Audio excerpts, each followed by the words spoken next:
And welcome back to On the Record. I'm your host, Michael Stalk. We're talking about, I guess, the Mohawk Bridge Consortium and some of the issues that have been surrounding the community. There was a band meeting, I believe, last night in regards to it, and it turned out pretty heated. I think that there's still, on both sides, that the men are getting now, I guess, a little frustrated that either the union's not coming in or they're not getting a job. But let me ask you a question. I wasn't at that meeting, but since those 9 individuals received a letter from the union because there's a concern and that they may lose their books or they may get reported, they may not be able to work anywhere else, how many of them 9, and I don't know if it's a fair question, you may not know, but how many of them are working right now outside of Kahnawake in the province of Quebec?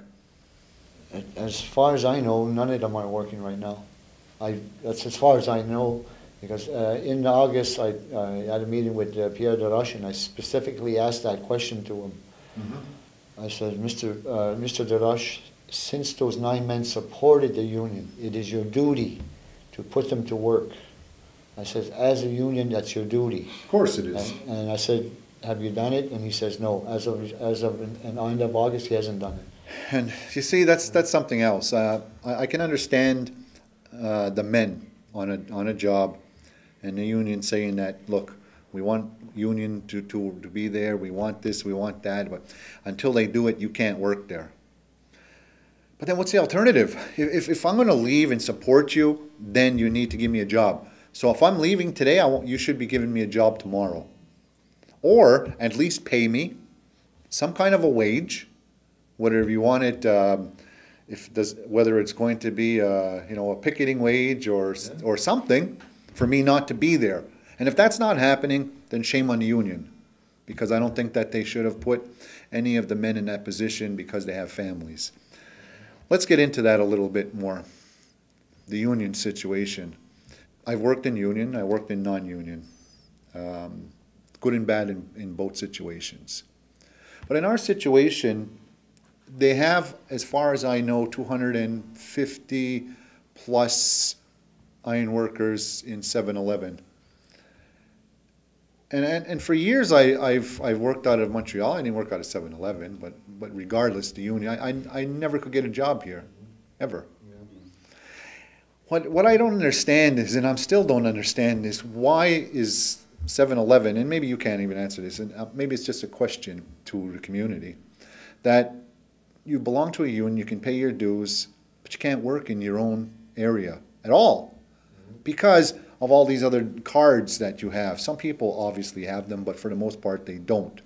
So we'll support you as long as you pay your dues, but we're not going to give you a job. On the other part of that, and bigger scale, internationally, nobody can come to the province of Quebec to work, to do iron work, unless you have all those cards. So as a boomer, a person that travels, you can't work in Quebec. Or in Quebec, you can work anywhere you want, but nobody can come here. You know what, I still don't like that. I've never liked that situation, and that's me personally. It has nothing to do with what's going on, but in some ways it does, because even if the union does tomorrow agree, there was an agreement done with the union tomorrow, a lot of the individuals in their local can't even come work here, even though that they're from the community, because they don't have their papers. So, you know what I mean? It's like, what do you do? So am I going to hire all non-natives because our people from our community don't have their papers to work? That's going to be a bigger issue. I don't think that's going to happen. Mike, one of the questions I asked Mr. Dubois a few months back was, after his press conferences, out of the 250 ironworkers that he says come from Kahnawake, I would like to know, out of them 250, how many have the required CCQ cards to be able to work in Kahnawake and Quebec according to the laws that local 7-Eleven have to follow? That's a very important question that the community needs answered. Because if you only have 40 men out of the 250 that have the required CCQ cards, we are going to lose a lot of jobs.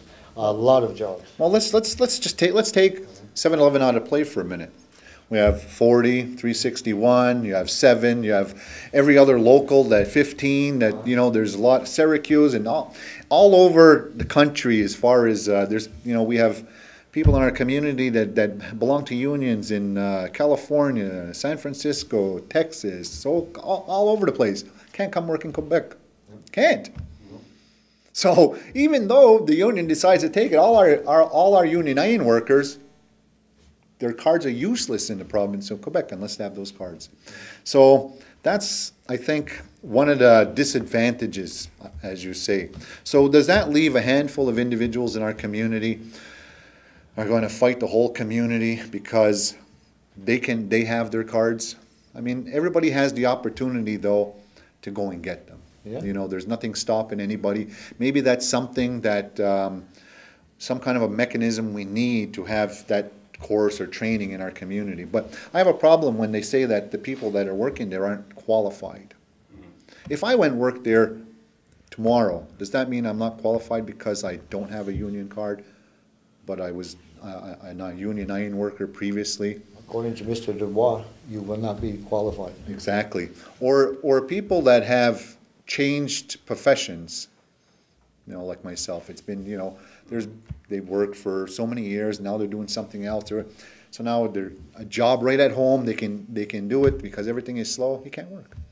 So it's sort of like we're shooting ourselves in the foot all the time in this community. And always it's somebody else. What the people have to understand also is the CCQ is an arm of the government of Quebec. It's an arm of the government of Quebec. And Mr. Dubois has always said, and his sidekick, Mr. Dero, says, we'll fast track the process for the men to get CCQ cards.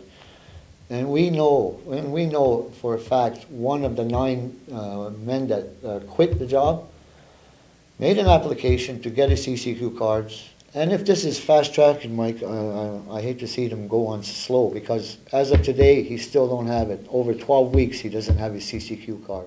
And I think that they may slow that process down more as a bargaining chip. But let's get into the other thing. The union saying that you're not paying their wage. The men are not working in safe environments. They're not getting the scale that they should be getting, and it's not being monitored properly. They want a complete inspection of the bridge to make sure that the men are safe and everything else is safe. What do you say about that? Well, as far as the not getting paid fairly, we fall under the Fair Wage Agreement, which is formulated by the Mohawk Council and given to the contractors ourselves, and are told to pay what's in there.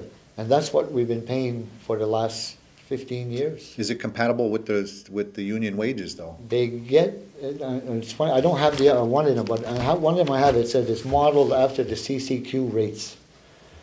And it's basically the same. So then, what are some of the issues then that the men as well as the union are saying is that they're not getting union scale? Well, maybe it's hard. It's maybe hard to see here, but some of the things that certain union members are saying, that they should be getting $48 an hour. It's like the parental. Quebec, you have a parental, you get paid 20 cents an hour. It doesn't go to the men. It doesn't go in their pocket. There are taxes in here. There are taxes in here. It doesn't go into the men's pocket. They will be charged taxes. If a man, and we will make a pay scale, Mohawk pay scale, and one according to union, and there's going to be a big difference. But let's say, and it's been an argument for every job and profession in this community as far as salary is concerned. I have to take a quick break, but I want to come back to that, because it's not an issue just there. It's an issue right across the board in this community, and I think that maybe we have to look at some of that. Before we head out, we're going to go to a quick clip from local 7-Eleven's union reps.